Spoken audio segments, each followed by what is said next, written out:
I hadn't smiled in 20 years. Not once. People around me stopped expecting it a long time ago. My employees learned quickly, don't joke, don't relax, don't even look too comfortable in my presence. Because in my house, silence wasn't just preferred. It was required. And I made sure of that. They called me many things behind my back. Cold. Arrogant. Broken. They were right about one thing. I was broken. But they didn't know why. No one did. Because I never told them. Not about that night. Not about the rain. Not about the sound of metal crushing. Not about my father's last breath. And definitely not about the moment I realized. It was my fault. I was 16. Just a stupid kid sitting in the passenger seat, arguing with the radio. Dad, the station is terrible, I said. He laughed. God, he always laughed. That loud, warm laugh that made everything feel safe. Then fix it, Dom, he told me. Find something better. So I leaned forward. I remember the rain hitting the windshield so hard it blurred everything. The road was dark, the tires struggled to hold grip. And still, I kept messing with the radio. 1 second. That's all it took. My father glanced away.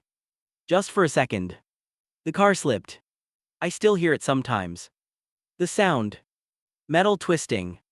Glass exploding. My own voice screaming. Dad. When everything stopped. I couldn't move. My legs were trapped. My chest burned. And my head felt like it was splitting open. But none of that mattered. Because I turned. And saw him. He wasn't moving. The rain kept falling. Like nothing had happened. Like the world didn't care. They pulled me out first. I remember the cold air hitting my face. The flashing lights. Voices shouting. Someone saying, "Stay with us, kid." But I wasn't thinking about myself. I kept asking the same question over and over. Where's my dad? No one answered me. I woke up the next day in a hospital bed. Everything smelled like chemicals. My body felt wrong. Heavy. Disconnected. I tried to move my legs. Nothing happened. That's when my mother walked in. Her eyes were swollen. Red. Destroyed. She didn't say it right away. She just held my hand.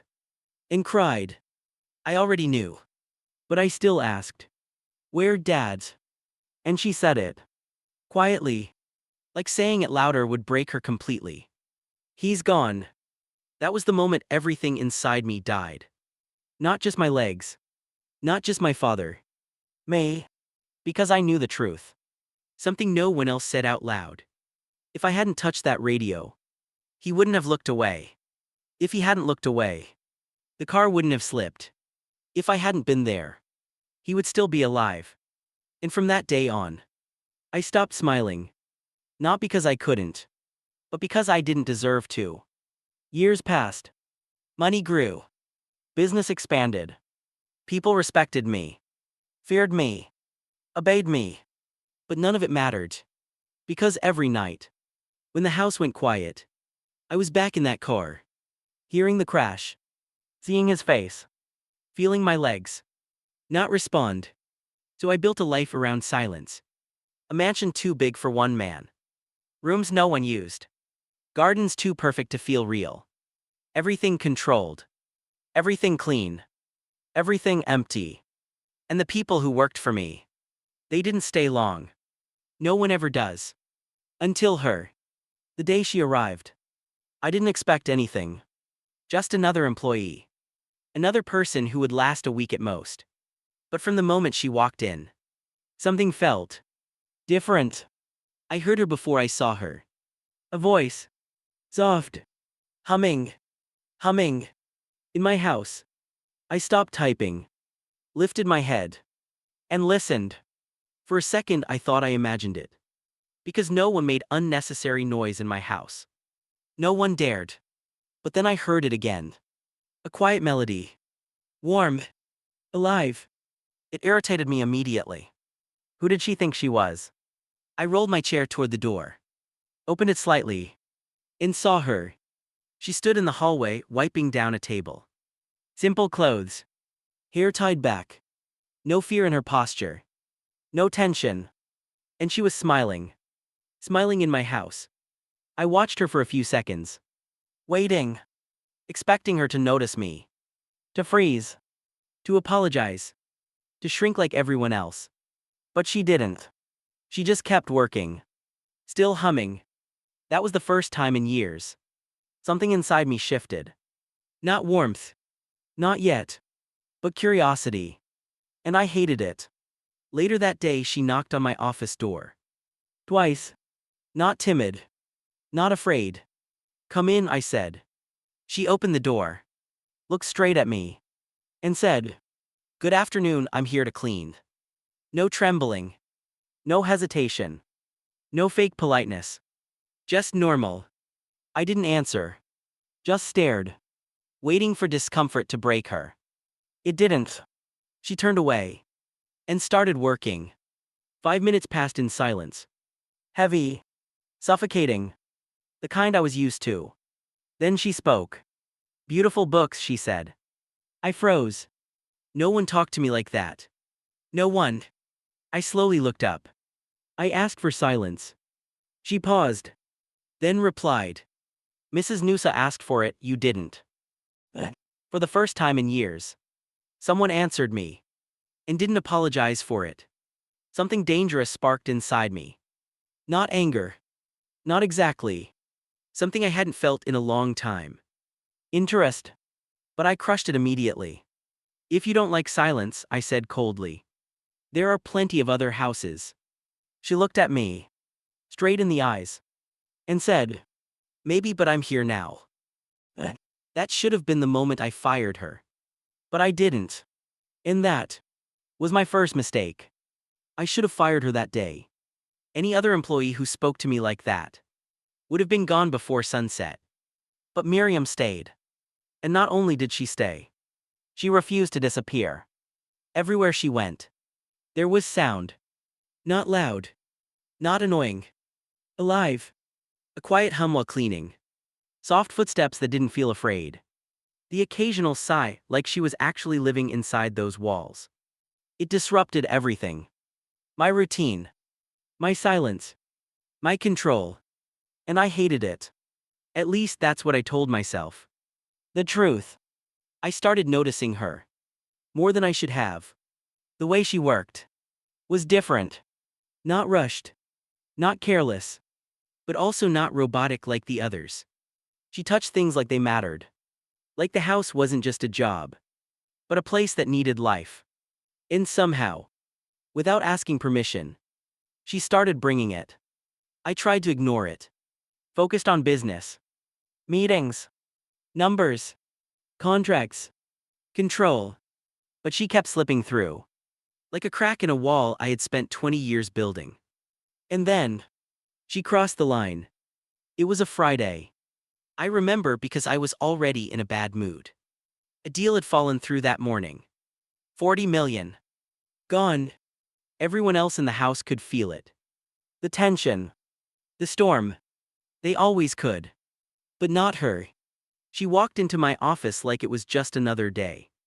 Knocked. Entered. Started cleaning. Silent. For once. And for a moment. I thought maybe she had finally learned. Then it happened. A stack of folders fell. Papers scattered across the floor. The sound echoed like a gunshot. I snapped. "Do you have any idea what you've just done?" She dropped to her knees immediately, gathering the papers. "I'm sorry, it was an accident." "An accident," I repeated, my voice rising. "These documents are organized in a specific order." I said I'm sorry, she replied. But something in her tone. It wasn't fear. That irritated me even more. "You've been here a week," I continued. "And you've already managed to create chaos in my office." She stopped. Just for a second. Then slowly. She looked up at me. And held my gaze. "Mr. Dominico," she said calmly. "I knocked them over, I apologized, I'm fixing it." No trembling. No panic. Just truth. "If you want them organized in a specific order," she continued. "Tell me how, but yelling won't fix anything." Silence. Heavy. Different. I opened my mouth to respond. But nothing came out. Because for the first time, someone didn't break under me. She went back to work. Calm. Precise. Like my anger. Meant nothing. When she finished, she placed the folders neatly on my desk. Aligned. Perfect. Nothing is missing, she said. And then she left. Just like that. No permission. No waiting. No apology beyond what was necessary. I sat there, staring at the door. Something inside me shifted again. And this time, I couldn't ignore it. Because it wasn't irritation anymore. It was discomfort. The kind that comes when your reality gets challenged. That night I couldn't focus. The numbers blurred. The contracts didn't make sense. All I could think about was her voice. Calm. Steady. Unafraid. Who was she? Why didn't she react like everyone else? Why didn't she fear me? And more importantly, why did that bother me so much? The following week, I tested her. Not intentionally. At least not at first. But every time she spoke, I pushed back. Sharp comments. Cold responses. Trying to remind her who I was. Trying to restore the distance. But she never crossed the line. She didn't become rude. Didn't become emotional. Didn't try to impress me. She just stood her ground. Like she didn't see a millionaire. Like she saw a man. And that was dangerous. One morning I noticed something. The hallway floor was dirty. Wheel marks. I frowned. Called her. These marks, I said, pointing down, were not here yesterday. She didn't even look surprised. They're from your chair, she said. I stared at her. Excuse me. You pass through here multiple times a day, she continued, sweeping casually. The wheels leave marks. I felt something tighten in my chest. Are you implying that I dirty my own house? She shrugged slightly. I'm not implying, I'm explaining. And I'm cleaning it, she added. Just like that. No drama. No fear. She finished. Moved on. And left me there. Looking at a perfectly clean floor. With no idea what to do with that feeling inside me. Because for the first time in years, someone wasn't walking around me. They were walking with me. And I didn't know how to handle that. Days turned into weeks. She stayed. Didn't quit. Didn't complain. Didn't bend. And slowly, something impossible started happening. The house changed. Not physically, but emotionally. The silence wasn't as heavy. The air didn't feel as cold. And sometimes, without realizing it, I found myself listening. Waiting. To hear her humming.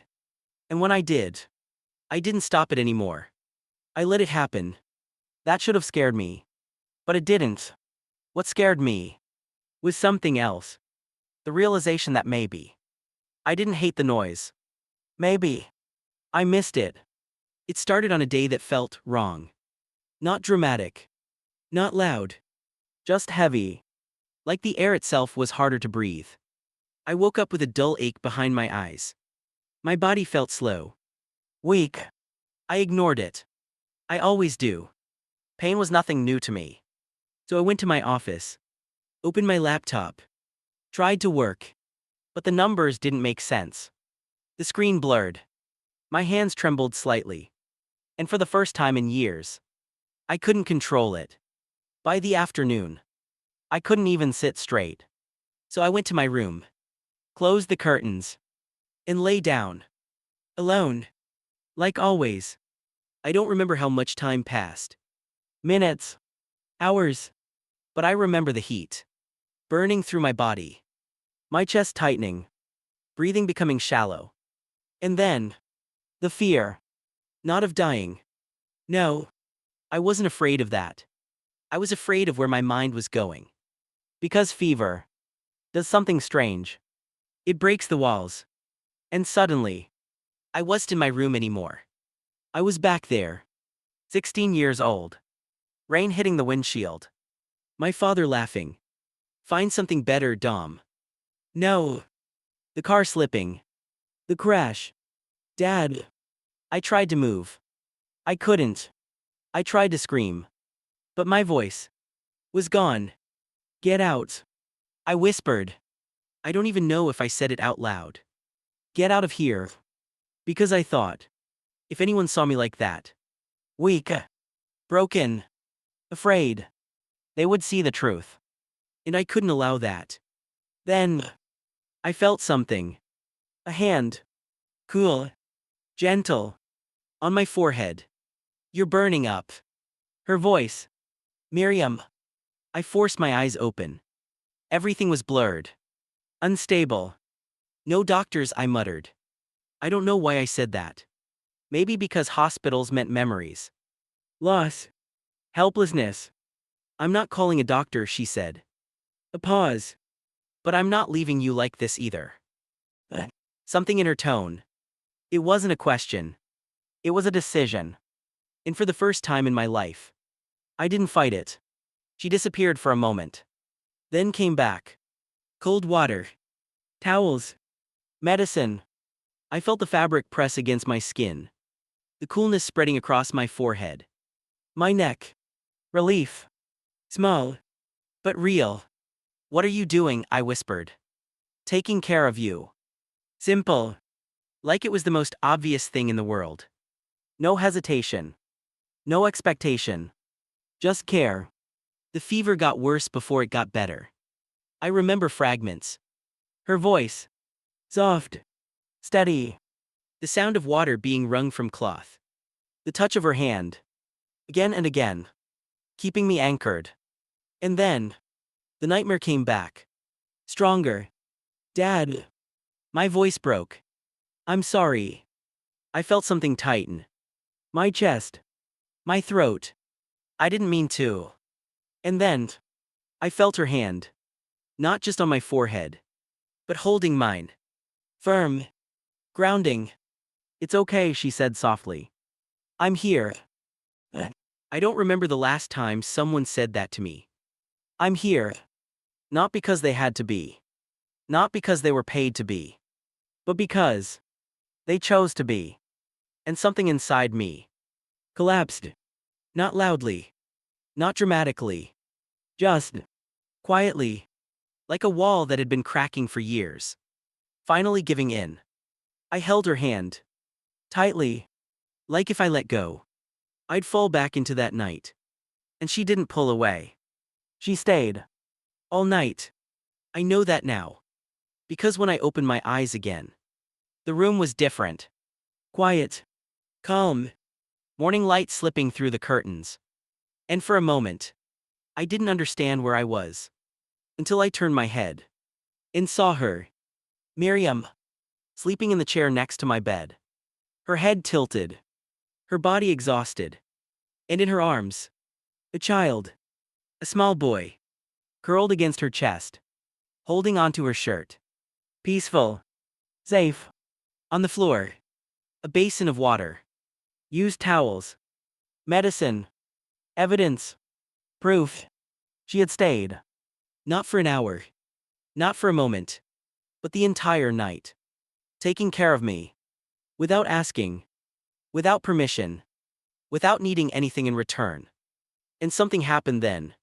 That I didn't plan. That I didn't control. That I didn't even understand at first. My lips moved. Slowly. Unfamiliar. Like muscles I hadn't used in years. And then, I smiled. Just a little. Barely noticeable. But real. For the first time in 20 years. I smiled. And it terrified me. Because in that moment, I realized something. Something I had been avoiding my entire life. Maybe I wasn't the only one who suffered that night. Maybe my father didn't want me to live like this. Maybe I was the one keeping myself trapped. And maybe this woman, this stubborn, noisy, impossible woman, was the first person who dared to open the door. When she woke up, she didn't know I was watching her. Her eyes opened slowly. Confused at first. Then she looked at me. And froze. Like she had just remembered where she was. I'm sorry, she said quickly, standing up. I didn't mean to fall asleep. Her voice carried that familiar mix. Respect. But not fear. I studied her face. Tired. Pale. She hadn't rested. Not really. You stayed, I said. She nodded. You had a fever. Simple. Like it didn't matter. Like I didn't matter. And somehow, that made it matter even more. I hesitated. The word felt strange in my mouth. Heavy. Unfamiliar. Thank you. She blinked. Like she wasn't sure she heard it right. Because no. I had never said that before. Not to her. Not to anyone. You're welcome, she said softly. Then I looked at the child. The boy, I said. Is he yours? Her body tensed immediately. Like she was preparing for impact. Yes, she said. And I'm sorry, I didn't have anyone to leave him with. There it was. Fear. But not for herself. For him. I looked at the boy again. Small. Peaceful. Completely unaware. Of who I was. Or what I owned. Or how I treated people. And yet. He slept in my room. Without fear. How old, I asked. 1.5 years. I nodded slowly. Then said something. I hadn't planned. You can bring him. She froze. What? When you need to, I continued. You can bring him here. Her eyes widened. Like she was waiting for the catch. The condition. The hidden price. There's no problem, I added. Silence. Then. Her eyes filled with tears. She turned her face slightly. Trying to hide it. But I saw it. And for some reason. That affected me more than anything else. Because she wasn't crying out of fear. She was crying because someone had made things easier. For once. Thank you, she whispered. She left quickly after that. And I sat there. Looking at the door. Something had changed. Not outside. Inside me. Days passed. In the house. Felt different. Not louder. But lighter. I stopped closing my office door. At first, I didn't even realize it. But one afternoon, I noticed. The door was open. And I didn't feel the need to shut it. Because from the hallway, I could hear her. Moving. Working. Living. And strangely, I didn't want to block that out anymore. Then one day, it happened. I heard laughter. Small. Light. A child's laughter. I rolled out of my office. Followed the sound. And found him. The boy. Sitting on the floor. Holding a small wooden block. Tapping it. Against the wheel of my chair. Tab. Tab. Tab. He looked up at me. And smiled. Just like that. No hesitation. No fear. A complete stranger. And he smiled. I didn't know what to do. So I just watched him. The way he played. The way he laughed at nothing. The way he didn't care who I was. And for the first time in years, I felt something unfamiliar. Not pain. Not guilt. Something else. Warm. Juan Pedro. Her voice. She ran toward us. I'm so sorry, she said, picking him up. He escaped, I didn't. He's hitting my chair, I said. She froze. I'll take him away, she said quickly. I didn't say I wanted you to. She looked at me. Confused. He can stay, I added. Silence. If he's quiet. The boy tapped the wheel again. Tab. Tab. Tab. I looked down at him. That's fine. She didn't understand. I didn't understand. But something felt right. That day, he stayed in my office. Playing. Laughing. And for the first time in 20 years, my office didn't feel like a prison. Later, I noticed something. He was asleep. Curled up on the floor. Wrapped in that same yellow blanket. And without thinking, I reached into my drawer. Took a cookie. And placed it beside him. I don't know why I did it. Maybe. Because I wanted him to wake up to something good. Something simple. Something I never allowed myself to have. When she came back and saw it, she understood. She didn't say much. But the way she looked at me, that quiet gratitude, it stayed with me. That night, I couldn't sleep. Not because of pain, but because of a realization. I was changing. And that scared me more than anything. Because change meant one thing: risk. And risk meant loss. I had already lost everything once. I wasn't sure I could survive it again. But the truth was, it was already too late. Because somewhere between the fever, the night, and that small child tapping my chair, I had started to feel again. And once that happens, there's no going back. I didn't realize when it started. Not exactly. There wasn't a single moment. No sudden realization. Just small things. The way I waited to hear her footsteps. The way my day felt incomplete if I didn't see her. The way silence felt empty again when she wasn't around. And that terrified me. Because I knew this feeling. And I knew what it could do. It could take everything away. Again. So I did what I always do. I tried to control it. Push it down. Ignore it. But she made that impossible. Because she was changing too. I saw it in her eyes. The way she avoided looking at me for too long. The way her voice softened when she said my name. The way silence between us was no longer empty. It was full of something neither of us dared to say. Until one night. She did. Not to me. To her mother. I wasn't there. But I imagine it clearly. Because I knew her by then. "Mom, I'm in trouble." Her voice quiet. Heavy. "I'm falling for him." And those words, even imagined, hit me like a storm. Because at that exact same moment, I was sitting alone in my office, thinking the same thing. I'm falling for her. And I don't know how to stop it. The next morning, everything felt different. She was quieter. Still kind. Still strong. But distant. Careful. Like she had built a wall overnight. And I knew why. Because she understood something I was still trying to avoid. Our worlds were not the same. Not even close. I owned half the city. She lived in a small house. With a leaking roof. I had power. Money. Influence. She had responsibility. A child. A life built on survival. And people. People would talk. They always do. And for the first time in years, I hated that. Because this time, it mattered. That afternoon I called Claudio. My lawyer. My friend. The only person who had seen me at my worst. "I need to tell you something," I said. He looked at me carefully. "It's not about business, is it?" "No." A pause.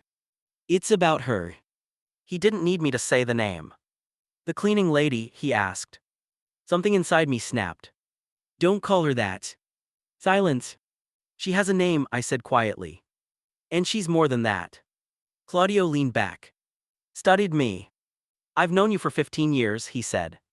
"I've never seen you like this." "Like what?" "Alive." That word. It stayed in the air. "Alive." "I want to talk to her," I admitted. "And what's stopping you?" "Everything." He nodded slowly. "The press will destroy you," he said. "Your partners will question you." "I don't care." He held my gaze. "Are you sure?" And for the first time in 20 years, I didn't hesitate. Yes. But I was too late. Because she had already made her decision. The next morning, she walked into my office. Different. Determined. "Mr. Dominico," she said. "I need to speak with you." I felt it immediately. Something was wrong. "Sit down," I said. "I prefer to stand." That wasn't a good sign. I stayed quiet.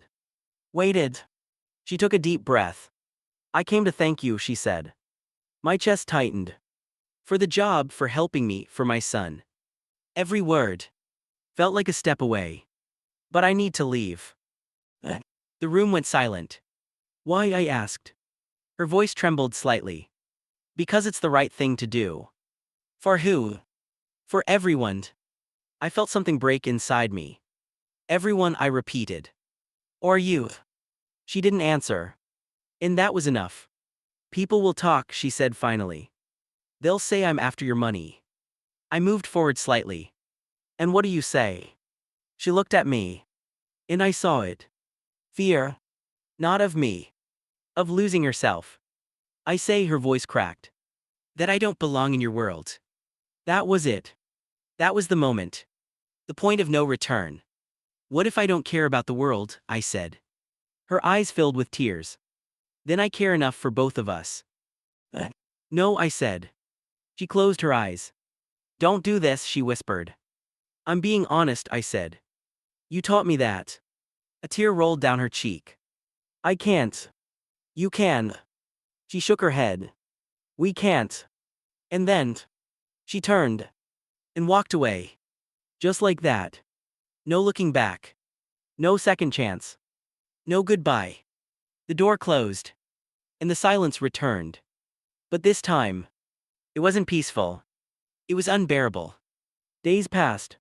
She didn't come back. No footsteps. No humming. No laughter. Nothing. In the house. Felt dead again. Worse than before. Because now, I knew what it felt like to live. And I had lost it. Again. On the third day. I couldn't take it anymore. She's not coming back, is she? I asked Nusa. She didn't answer. She didn't need to. I turned toward the window. And for a moment, I almost gave up. Almost told myself. This is how it's supposed to be. Alone. Silent. Safe. But then I remembered something. Her voice. You're afraid. She was right. I was. But not anymore. I turned back. Nusa, I said firmly. I need to go find her. Nusa, I said. I need to go find her. She stared at me. So tell me. What did you feel while listening to this story? And where are you watching from today? For a second, she didn't recognize me. Because the man in front of her was not the same man she had worked for all these years. You've never left the mansion for something like this, she said quietly. I know. And now you're going into her neighborhood. Yes. She hesitated. The streets there, they're not easy for your chair. I'll figure it out. And for the first time in a long time. I meant it. Not a calculated decision. Not a controlled move. Just determination. 30 minutes later. I was in the car. Watching the city change outside the window. Tall buildings. Glass towers. Perfect streets. Slowly turning into something else. Smaller houses. Crowded sidewalks. Noise. Life. Real life. The kind I had avoided for 20 years. When the car stopped, I didn't wait. The driver opened the door. Set the wheelchair down. I moved into it. And looked ahead. People everywhere. Children running. Music playing from open windows. The smell of food in the air. It was overwhelming. But I didn't turn back. I couldn't. Because for the first time, I had something to lose. Are you lost, mister? A boy. Maybe 10 years old. Looking at me with curiosity. I'm looking for Miriam, I said.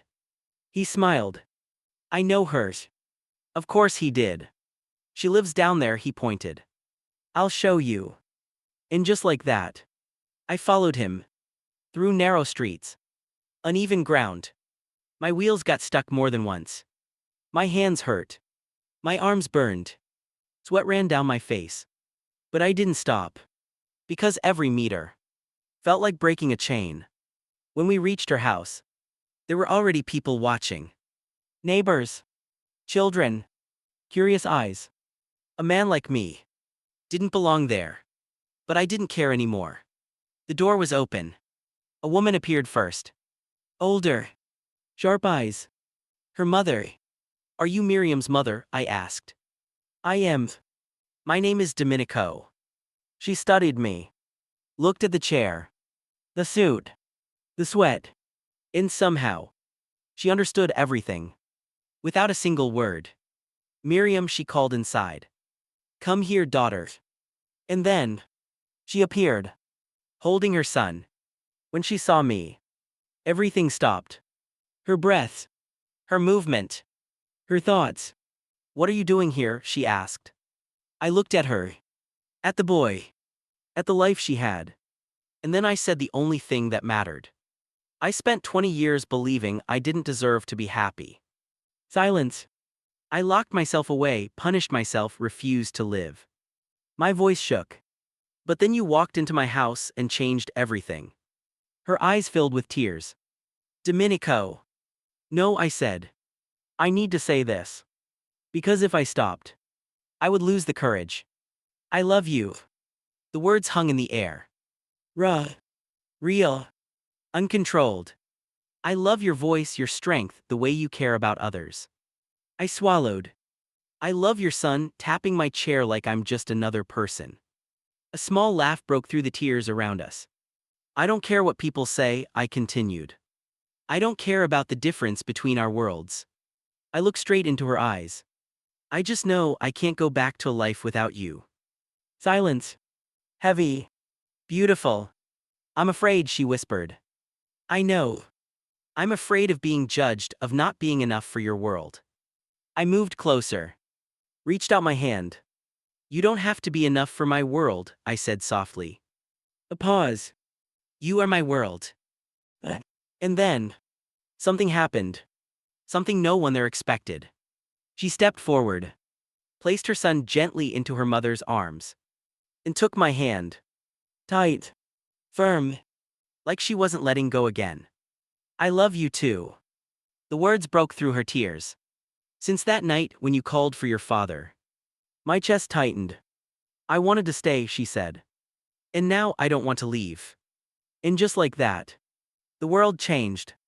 Around us, people started clapping. Neighbors, children, strangers, all of them witnessing something simple, but rare. Two people choosing each other. Despite everything. Months passed. In the house was no longer silent. Windows open. Curtains moving with the wind. Laughter echoing through the halls. A child running through the garden. Falling. Getting up. Running again. And me. I was there. Not watching from a distance. Not hiding behind walls. But living. Really living. Eating food that had taste. Laughing without stopping myself. Smiling. Without guilt. Because she taught me something I had forgotten. Happiness is not something you earn. It's something you accept. And sometimes, it comes from the most unexpected place. A woman who refused to stay silent. Who refused to be afraid. And who chose to care when no one else did. And if you're listening to this, maybe there's someone in your life who is just waiting for you to open the door. Because sometimes, one act of kindness can bring a person back to life.